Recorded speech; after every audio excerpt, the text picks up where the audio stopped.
Right now at 6, windows shattered, homes mangled, and schools shuttered in the wake of an overnight tornado outbreak in South Florida. It's the scariest thing I've ever had happen. Tonight, stunning new images of the tornado's aftermath from inside Dwyer High School and high above a Palm Beach Gardens neighborhood that took a direct hit from the storm.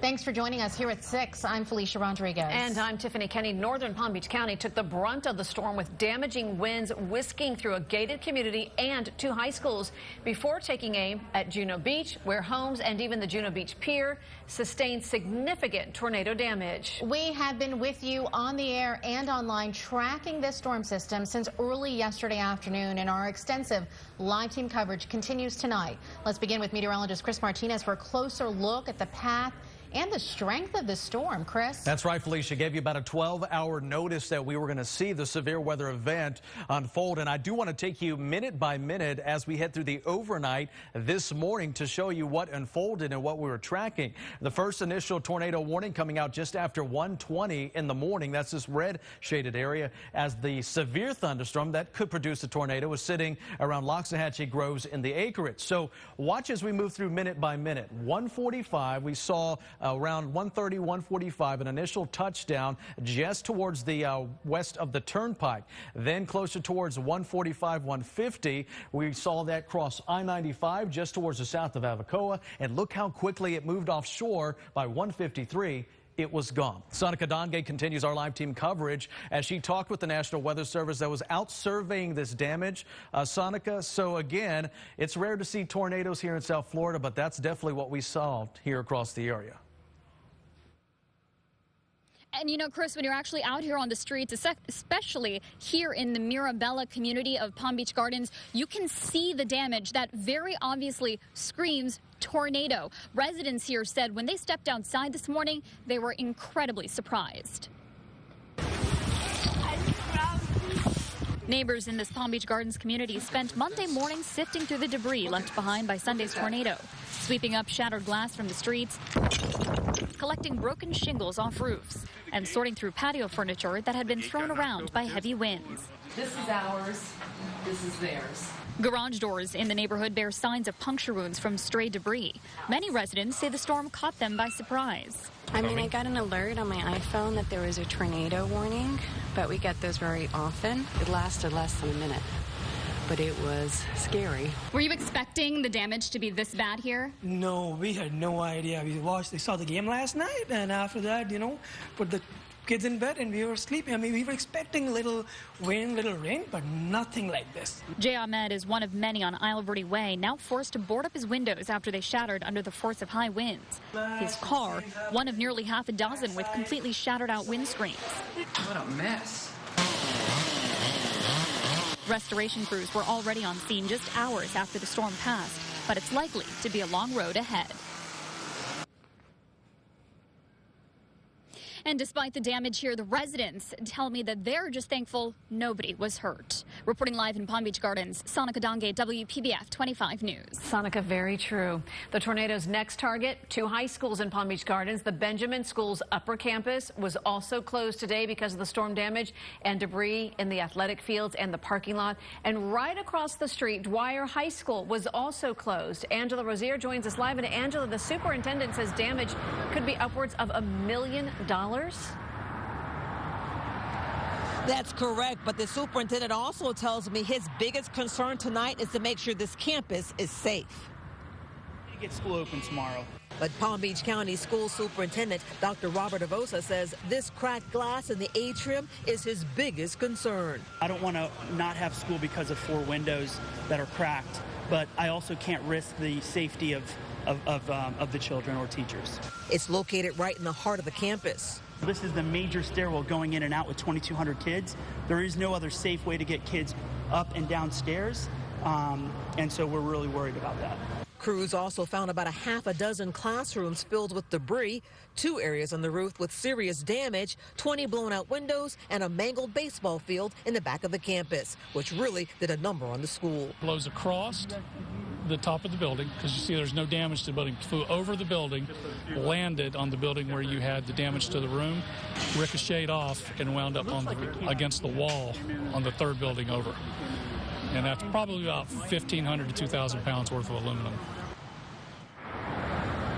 Yeah, very heavy damage here, heavy storm, heavy wind. We're still waiting to hear if school will be open tomorrow. We're told we should know by 8 o'clock tonight. Reporting live in Palm Beach Gardens, Angela Rozier, WPBF 25 News.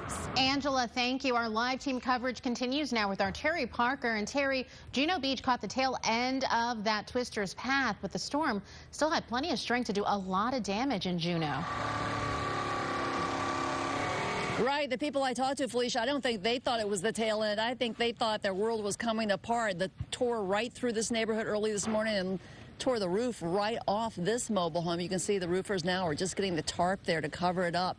The tornado came through overnight, and here is what people tell me happened. First, they say the power went out here around 1:30. We're just off US 1. Martha Stranix was asleep, and so was Jean and John McLeod. They were in their home when they heard a big noise. They had no idea what was going on, and then they just decided to lay in bed, hold hands, and pray. Terrified when we heard the noise and the alerts, but we thought maybe we'd go to the bathtub and decided to just pray and hold hands, and zip, all of the neighbor's roof went off, and we heard such noise that it was deafening. So they were lucky, though, that nothing was badly hurt there inside their home. They came out to see all the stuff around, like just pretzel pieces of metal on the ground. Lots of neighbors here also got damaged. And then when you look over at the Juno Beach Pier just a few miles away, it lost some planks. And then part of the lifeguard stand, the roof blew off and ended up in the sea grapes. And then they put a temporary roof on that lifeguard tower to make sure that it's protected. Back here now live, we can see that the roofers are still doing their damage protection, and luckily nobody here in this mobile home community was hurt, and everyone's thankful for that. And the Juno Beach Pier people just tweeted out that the pier will be open for business at 6 a.m. Live in Juno Beach, I'm Terry Parker, WPBF 25 News. Terry, thank you. And also open tomorrow, Dwyer High School. We are just getting word from the Palm Beach County School District that Dwyer High School will be open tomorrow. The strong winds from last night's storms knocked out power to more than 15,000 people. Crews worked through the day repairing downed power lines and clearing away debris. And tonight, power has been restored to all but a handful of homes. One Jupiter resident who lost power says she had no idea the storm would cause so much damage. We hit the floor. We jumped out of bed and hit the floor, literally. Is that your lock on the ground? Yes, the gates were wide open. The wind was that strong? Yes. Part of alternate A1A was closed for much of the morning as Florida Power and light crews lined the street, but tonight the road is back open to traffic. The South Florida Fair did not sustain any serious damage during the storm, but 3 toll rides are closed tonight because of high winds. Last night, the fair shut down 5 toll rides as a precaution due to the strong winds. And Palm Beach County is not the only part of South Florida that was impacted by severe weather. An EF1 tornado struck northwest Miami-Dade County just before 4 this morning. This video from Miami Springs shows the damage left behind. Parts of roofs were ripped off homes. A boat was knocked over and loose debris was thrown all over the place. And check out this video from Hialeah. Yes, that is a chair that got stuck into the front door of a home there.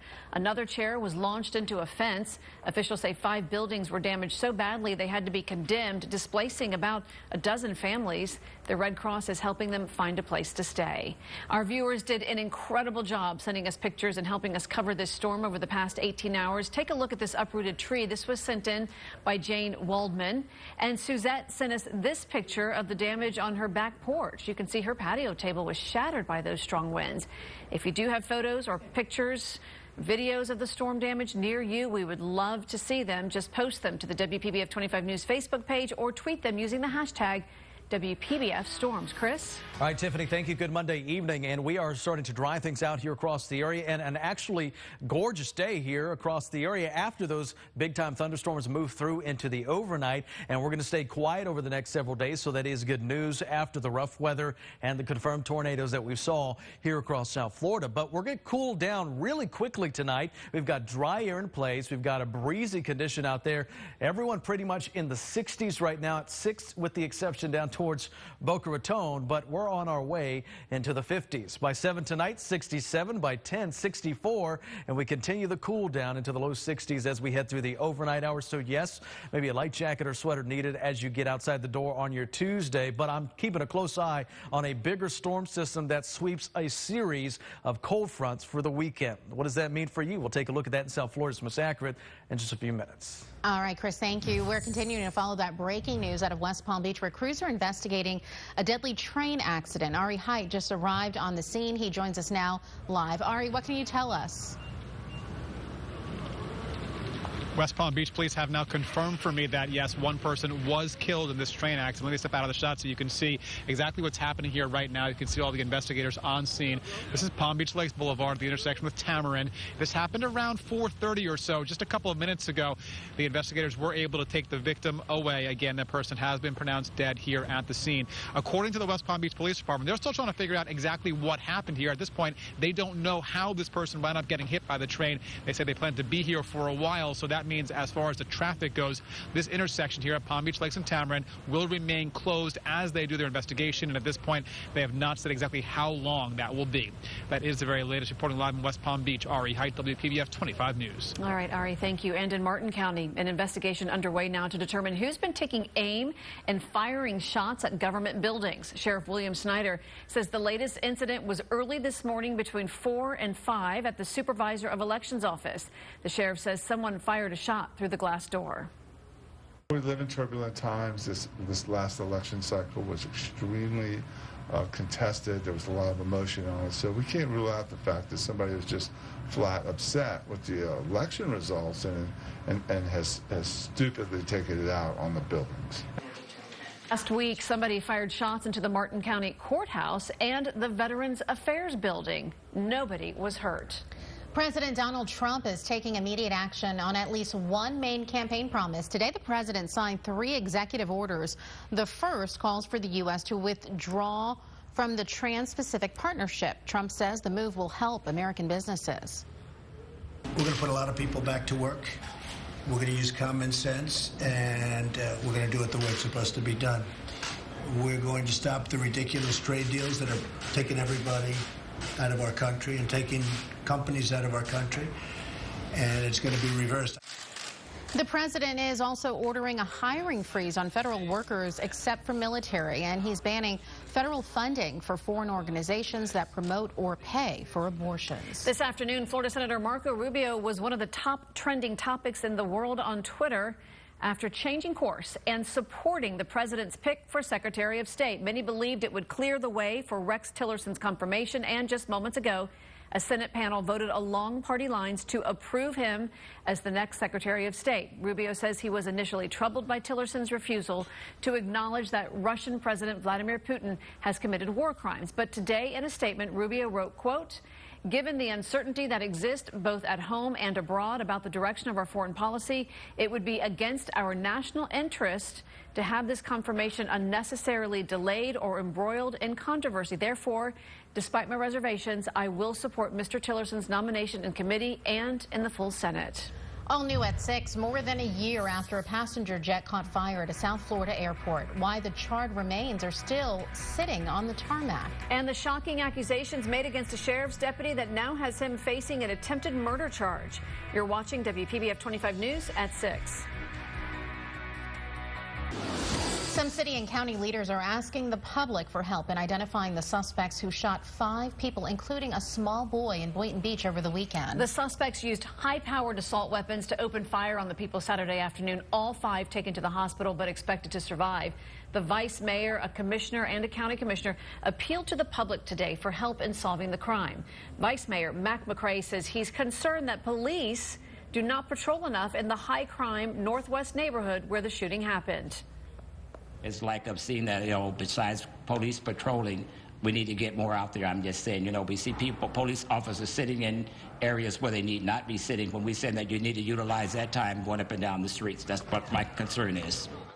McCrae says he has talked frequently to the police chief about more patrols. Late this afternoon, the police chief responded on Twitter saying, quote, "I'll leave politics to the politicians. Our only interest is in addressing this shooting."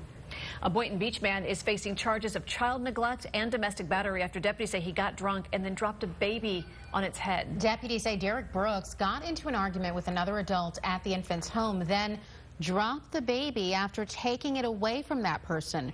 Brooks' relationship to the baby and the extent of the baby's injuries are unclear at this time.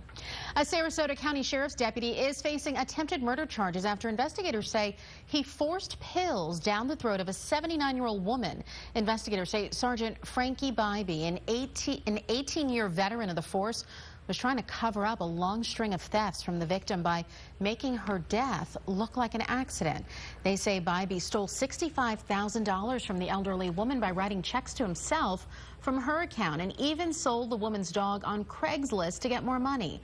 Despite taking the pills and being left in a home with high levels of carbon monoxide, the victim survived the attack and called police. The man charged with killing his pregnant girlfriend and an Orlando police officer will have a hearing to determine whether he is capable of representing himself at trial. Orlando police arrested Markeith Lloyd last week after a 9-day manhunt. At his first court appearance last week, he told the judge he wanted to represent himself and then went on an obscenity-laced tirade in court. Lloyd's next hearing is scheduled for Thursday.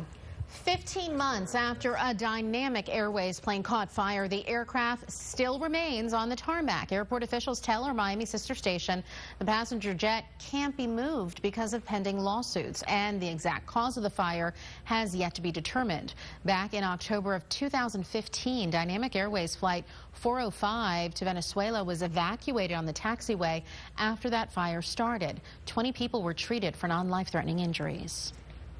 Well, we have spent the past 24 hours covering this tornado outbreak, and these January twisters, really, they're not a foreign concept to South Florida. Back on January 28th of last year, an EF0 tornado hit Delray Beach, knocking down trees and damaging homes and buildings. This is some video that you can see, the surveillance video that caught it all. And that was the best part. Unfortunately, we missed it, but I mean, just to see the strength of those winds, I remember that so clearly.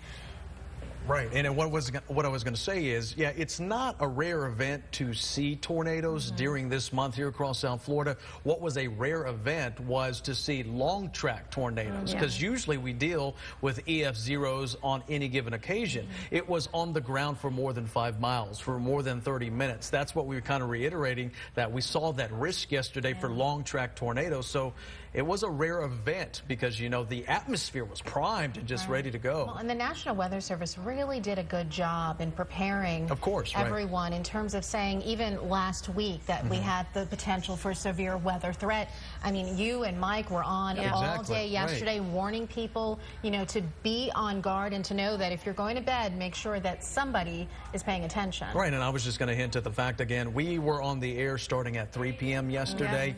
Even though there was nothing going on, at least if someone got the message that, hey, this is potentially going to be happening the next 12 hours, you know, hopefully we, you know, gave somebody a heads up. And so, and thank goodness we're not hearing about any more injuries, so that's good news. All right, so take a look at the numbers for today. We started out in the 60s, up into the 70s today, and we're going to do it all again on your Tuesday here across South Florida. So officially today, 78, morning start 65 tomorrow, back to the 70s yet again. So here's a live look at First Alert Doppler radar. You can see a few clouds early this morning with the lingering showers, and then after that, boy, that sunshine came in like a lion, and that wind also sticking around as well. Looking cool outside, 66 Okeechobee, 67 in towards Belle Glade.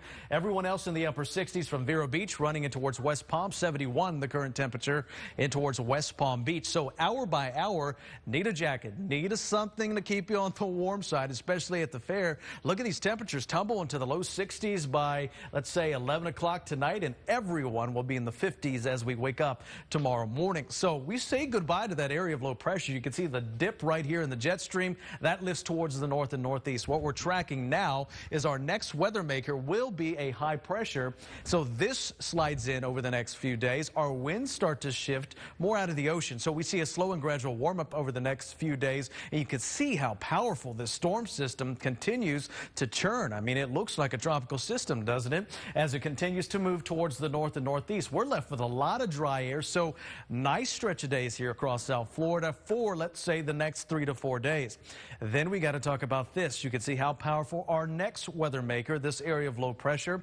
We've got dry air wrapping around here, and we're also going to see some cold air come in right behind that. So let me give you a heads up as we head closer towards the weekend that we could see a nice stretch of days in the 80s and then a series of cold fronts as we head through the weekend, and that's going to keep us on the cool side as we go through the next few days as well. So looks good tonight, mostly clear to partly cloudy skies, and high pressure continues to dominate. So Wednesday, Thursday, we look great.